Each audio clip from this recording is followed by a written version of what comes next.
The United States is keeping some of the world's most affordable electric vehicles out of your driveway. As other countries embrace electric vehicles priced well below $20,000, the US is imposing roadblocks on these low-cost imports. But what's keeping these affordable EVs out of the US? Is this about protecting American jobs or something else entirely? And what does this mean for you? What's happening?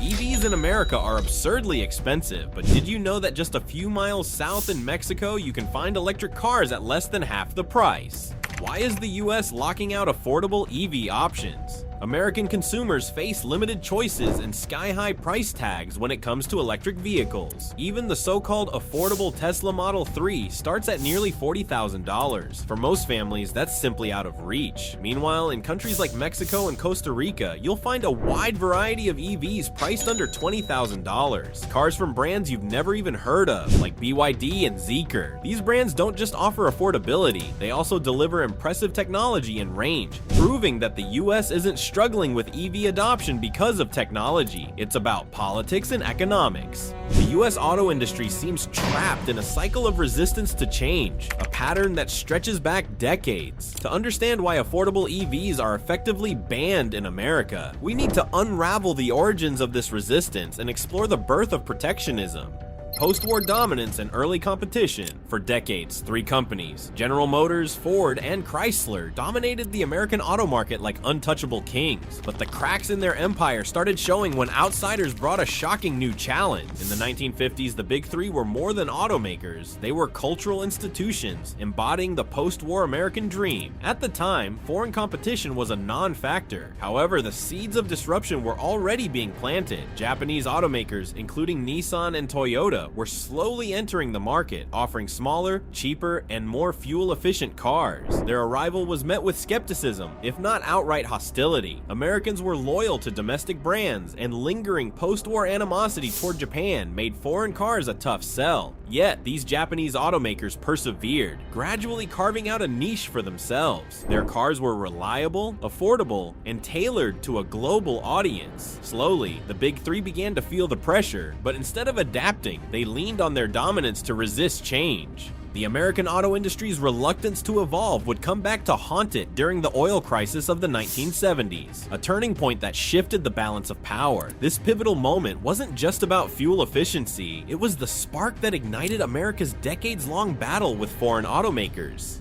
The oil crisis and the Japanese car boom. When oil prices skyrocketed, it wasn't just gas stations feeling the pinch, it was the entire American car industry. Suddenly, big cars were out, and the lean, efficient competition became the ultimate lifeline for consumers. In 1973, the Arab oil embargo brought the American auto industry to its knees. For years, the Big Three had thrived on producing large, gas-guzzling vehicles, but the embargo forced Americans to rethink their priorities. Consumers wanted cars that sipped fuel, not guzzled it. This demand created the perfect opportunity for Japanese automakers, whose small, efficient cars were exactly what the market needed. Brands like Toyota and Honda flourished during this time, and their sales surged while the Big Three scrambled to adapt. American automakers tried to pivot, but their efforts were too little, too late. The damage was done, and Japanese automakers solidified their place in the market. They weren't just a temporary fix during a crisis, they were here to stay. The oil crisis highlighted a stark reality. Competition could force innovation, but only if companies were willing to embrace it. Unfortunately, instead of learning from this lesson, the US doubled down on protectionism in the 1980s, setting the stage for the challenges we face today.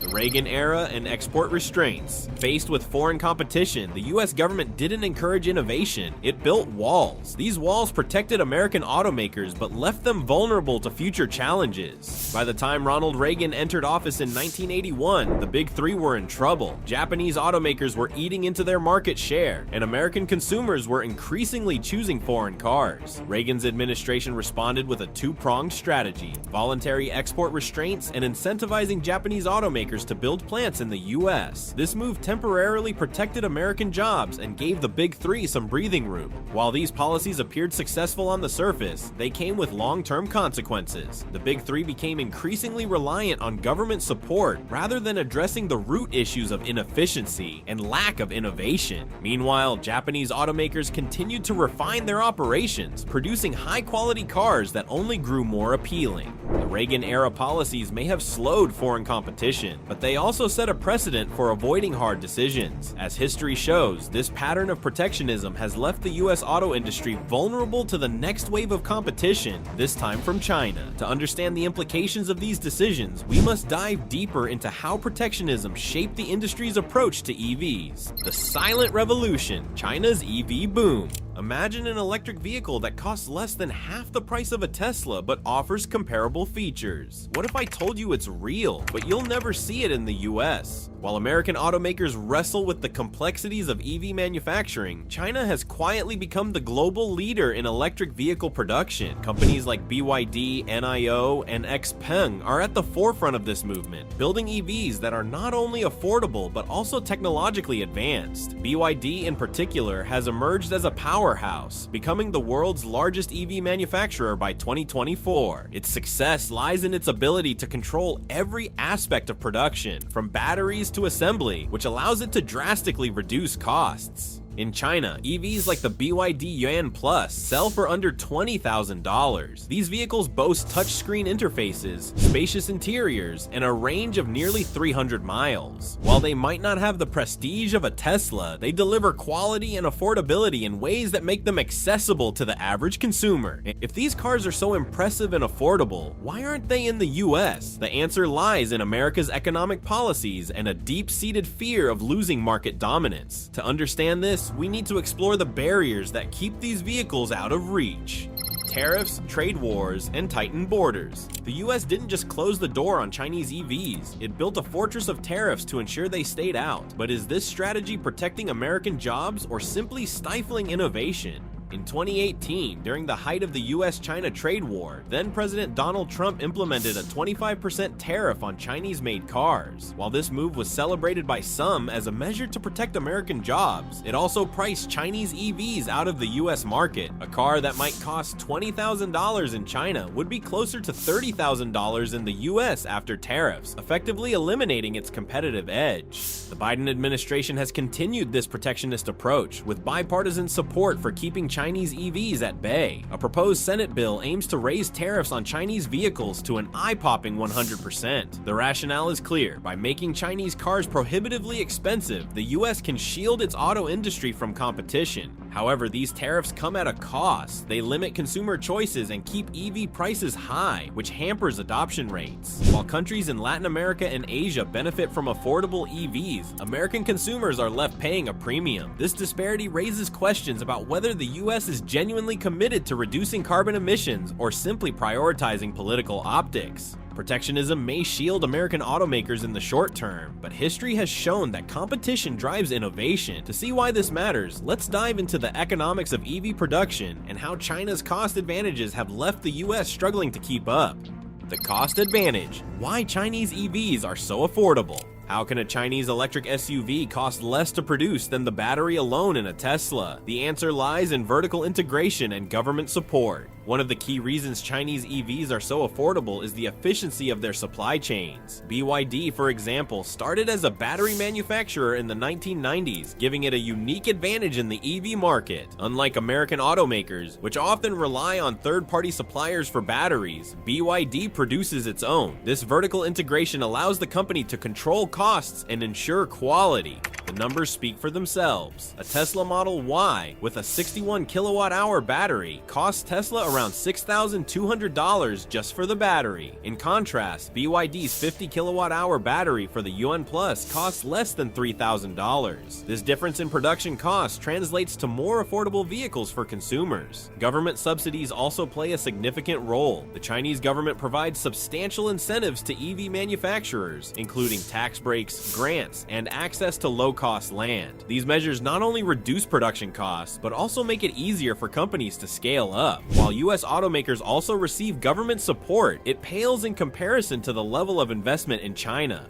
China's cost advantages have allowed it to dominate the global EV market, but these benefits come with a catch. The US faces a difficult choice: embrace competition and risk losing market share, or double down on protectionism and risk falling behind in innovation. The consequences of closing the market. By keeping Chinese EVs out, the US may protect its auto industry for now, but at what cost? Are we trading short-term stability for long-term stagnation? The US auto industry's reliance on protectionism has created a bubble that shields it from global competition. While this approach may preserve jobs in the short term, it also discourages innovation. Automakers like Ford and General Motors have little incentive to lower prices or improve efficiency when they face limited competition. This stagnation could have dire consequences as the global auto industry becomes increasingly competitive. The impact of this protectionism extends beyond the auto industry. By restricting access to affordable EVs, the US is slowing its transition to a green economy. Electric vehicles are a critical part of reducing carbon emissions, and making them accessible to the average consumer is essential. While countries like Costa Rica and Mexico are embracing affordable EVs, the US is falling behind. There's also the risk of losing credibility on the global stage. As China exports its affordable EVs to markets around the world, it is positioning itself as a leader in sustainability and innovation. The US, by contrast, appears resistant to change, clinging to outdated policies that prioritize short-term gains over long-term progress. The protectionist bubble may seem secure, but it is not sustainable. To remain competitive, the US must find a way to balance its domestic interests with the demands of a rapidly evolving global market. The stakes couldn't be higher. The global expansion of Chinese EVs. While the US debates tariffs and protectionism, Chinese EV manufacturers are racing ahead, capturing markets in every corner of the globe. Are we witnessing the birth of a new automotive empire? In just a few years, Chinese electric vehicle brands have gone from relative obscurity to dominating global markets. Companies like BYD, NIO, and XPeng are now household names in Asia, Europe, and Latin America, with their vehicles being embraced by consumers seeking affordable, reliable, and eco-friendly transportation. BYD's rapid ascent to become the world's largest EV manufacturer is a testament to the efficiency of its vertically integrated supply chain and the Chinese government's unwavering support for green technology. What's driving this global expansion? One factor is price. In markets like Europe and Latin America, Chinese EVs consistently undercut competitors, offering premium features at a fraction of the cost. In Latin America, for example, BYD's compact EVs are priced at under $20,000, making them accessible to a broad demographic. These vehicles are outfitted with the latest tech, from advanced driver assistance systems to state-of-the-art battery management, proving that affordability doesn't have to mean sacrificing quality. But price isn't the only factor. Chinese EV manufacturers have also excelled in building consumer trust by establishing robust dealership networks and service centers in the regions they target. Unlike traditional automakers, which often rely on third-party distributors, companies like BYD invest heavily in creating their own infrastructure. This allows them to control the customer experience and ensure that buyers feel confident in their purchase. The global expansion of Chinese EVs isn't just a challenge for American automakers, it's a wake-up call for the entire US economy. As these vehicles flood international markets, the question becomes, how will the US respond to this rapidly changing landscape? The balancing act: tariffs versus innovation. Are tariffs the solution to America's EV dilemma, or are they merely delaying the inevitable? The answer could determine the future of the US auto industry. Tariffs have been a cornerstone of US trade policy for decades, often deployed to protect domestic industries from foreign competition. But in the context of electric vehicles, their effectiveness is debatable. While tariffs on Chinese EVs keep these vehicles out of the US market, they also limit consumer choice and stifle competition, which is essential for innovation. Consider the case of the 2018 trade war, during which the US imposed a 25% tariff on Chinese-made cars. While this move was celebrated by some as a victory for American manufacturing, it also led to higher prices for consumers and strained supply chains. Tariffs make it more expensive to import essential components like batteries, further driving up production costs for US automakers. The alternative to protectionism is innovation. Instead of relying on tariffs to keep foreign competitors at bay, the US could invest in developing the next generation of EV technology. This would require a significant shift in priorities, with increased funding for research and development, incentives for domestic production, and partnerships with private companies to create a more robust EV ecosystem. The stakes are high. China's dominance in EV production is rooted in its ability to innovate and adapt quickly to market demands. The country's manufacturers have mastered the art of producing high-quality vehicles at low costs, thanks in part to their leadership in battery technology. BYD, for example, has developed cutting-edge lithium iron phosphate batteries that are cheaper and safer than traditional lithium-ion batteries. These advancements have allowed Chinese EVs to outpace their competitors in both price and performance. the US faces a choice: cling to protectionism and risk falling behind, or embrace innovation and reclaim its place as a leader in the global auto industry. To understand the full implications of this decision, we need to examine how other countries are responding to the rise of Chinese EVs. Lessons from abroad: how other nations are responding. While the US struggles to find its footing, other nations are taking bold steps to compete with China's EV dominance. Could their strategies hold the key to America's success? In Japan, automakers like Nissan and Honda have adopted a collaborative approach to counter the threat of Chinese EVs. The two companies recently announced a joint venture to develop affordable electric vehicles, pooling their resources to accelerate innovation and reduce costs. By working together, they aim to create a product that can compete with the likes of BYD on both price and quality. Meanwhile, in Europe, governments have taken a proactive role in supporting their domestic auto industries. The European Union has implemented a series of initiatives aimed at promoting EV adoption, including generous subsidies for consumers, investments in charging infrastructure, and stricter emissions regulations that incentivize automakers to go electric. These policies have created a more competitive market where European automakers are thriving despite the influx of Chinese vehicles. Latin America offers another perspective. Without a significant domestic auto industry to protect, countries in this region have embraced Chinese EVs with open arms. In nations like Costa Rica and Mexico, Chinese automakers dominate the EV market, offering affordable and reliable options that appeal to a wide range of consumers. This openness has allowed these countries to accelerate their transition to green energy, setting an example for others to follow. But not all nations are as welcoming. India, for example, has implemented its own set of protectionist measures to shield its domestic auto industry from Chinese competition. While these policies have succeeded in preserving local jobs, they have also limited the availability of affordable EVs, slowing the country's progress towards sustainability. The experiences of other nations highlight the complexities of navigating the global EV market. By examining their successes and failures, the US can develop a more effective strategy to compete with China and foster innovation within its own borders. But can America adapt quickly enough to meet the challenge? Let's talk about the path forward. Can American automakers catch up?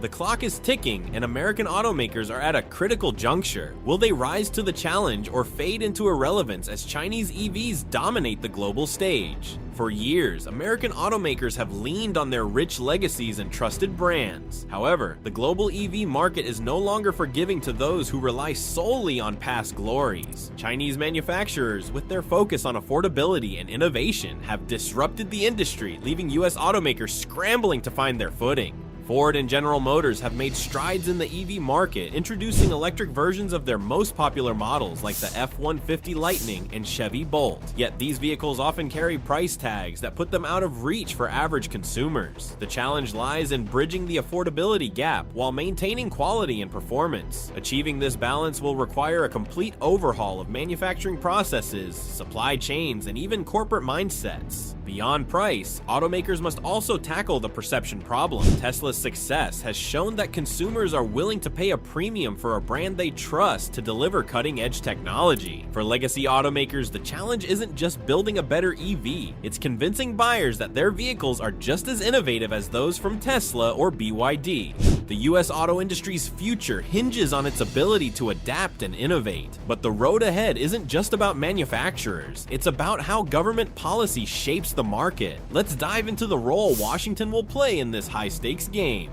The government's role in shaping the EV market. When it comes to the future of EVs, one thing is clear: the US government is holding the steering wheel. But are they driving us forward or steering us into a ditch? Government intervention has always been a double-edged sword. On one hand, federal incentives like tax credits for EV buyers have spurred adoption. On the other, protectionist policies such as tariffs on Chinese vehicles have limited competition and raised prices. Striking the right balance between supporting domestic manufacturers and ensuring affordability for consumers is no small task. Recent federal initiatives, including massive investments in charging infrastructure and incentives for EV production, aim to close the gap between between the US and its global competitors. However, these policies often face resistance from lobbyists and partisan divides. Meanwhile, states like California are taking matters into their own hands, implementing aggressive mandates for zero-emission vehicles and funding local EV programs. One critical area where the US government can make a difference is research and development. Funding for battery technology, lightweight materials, and renewable energy integration could give American automakers a much-needed edge. Collaboration with private companies and universities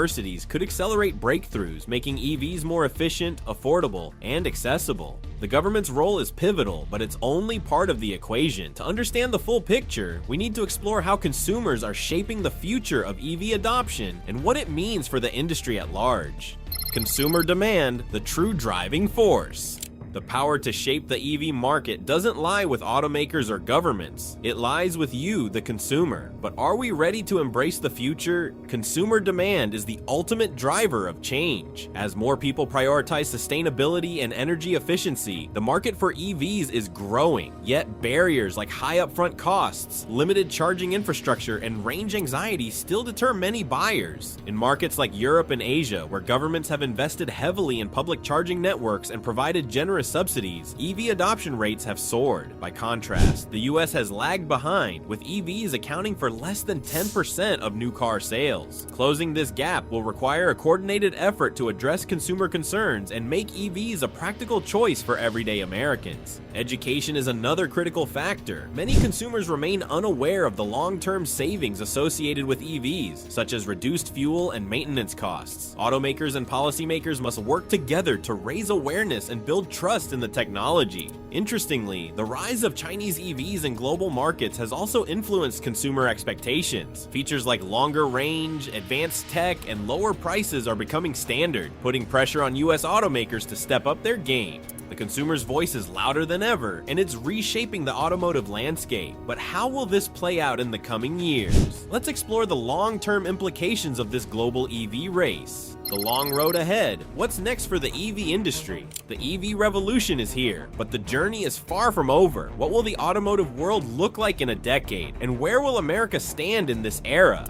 As the EV market continues to evolve, several trends are emerging. Battery technology is improving rapidly, with companies racing to develop solid-state batteries that promise greater energy density, faster charging, and lower costs. Autonomous driving technology is also advancing, with EVs positioned to become the platform of choice for self-driving cars. Globally, the competition is intensifying. While China remains the leader in EV production, Europe is closing the gap, and emerging markets in Africa and South America are adopting EVs at an unprecedented rate. For the US to remain competitive, it must find ways to differentiate itself, whether through innovation, sustainability, or consumer-centric design. The role of climate policy cannot be overstated. As the world grapples with the effects of climate change, the shift to electric vehicles is becoming not just a market trend, but a moral imperative. Countries that fail to adapt risk being left behind, both economically and environmentally. For American automakers, the path forward is clear but challenging. They must embrace bold strategies, invest in groundbreaking technologies, and prioritize the needs of consumers. This isn't just about building cars, it's about shaping the future of transportation and reclaiming America's place as a leader in the global auto industry. The stakes couldn't be higher. The decisions made today will define the industry for generations to come, influencing everything from job creation to global carbon emissions. The question isn't whether the US can compete, it's whether it's willing to take the risks needed to win. The future of the EV industry is being written right now, and you're part of this story. What do you think America should do to compete with Chinese EV dominance? Should we double down on tariffs, or is innovation the answer? Drop your thoughts in the comments below. We'd love to hear your take on this electrifying debate. And if you're as fascinated by the world of electric vehicles as we are, make sure to hit that like button and subscribe to the channel. Thanks for watching, and we'll see you in the next video.